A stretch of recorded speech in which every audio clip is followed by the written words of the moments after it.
मी सुनेत्रा अजित पवार गांभीर्यपूर्वक प्रतिज्ञा करते की कायद्याद्वारे स्थापित झाले आहे अशा भारताच्या संविधानाबद्दल मी खरी श्रद्धा व निष्ठा बाळगीन.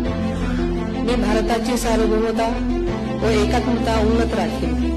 मी महाराष्ट्र राज्याची उपमुख्यमंत्री म्हणून माझी कामे निष्ठापूर्वक व ससद्विवेक बुद्धीने पार पाडेल आणि संविधान व कायदा यानुसार सर्व तऱ्हेच्या लोकांना मी गांभीर्यपणे व निपक्षपातीपणे तसेच कोणाच्याही विषयी ममत्वभाव किंवा आकस न बाळगता न्याय वागवते.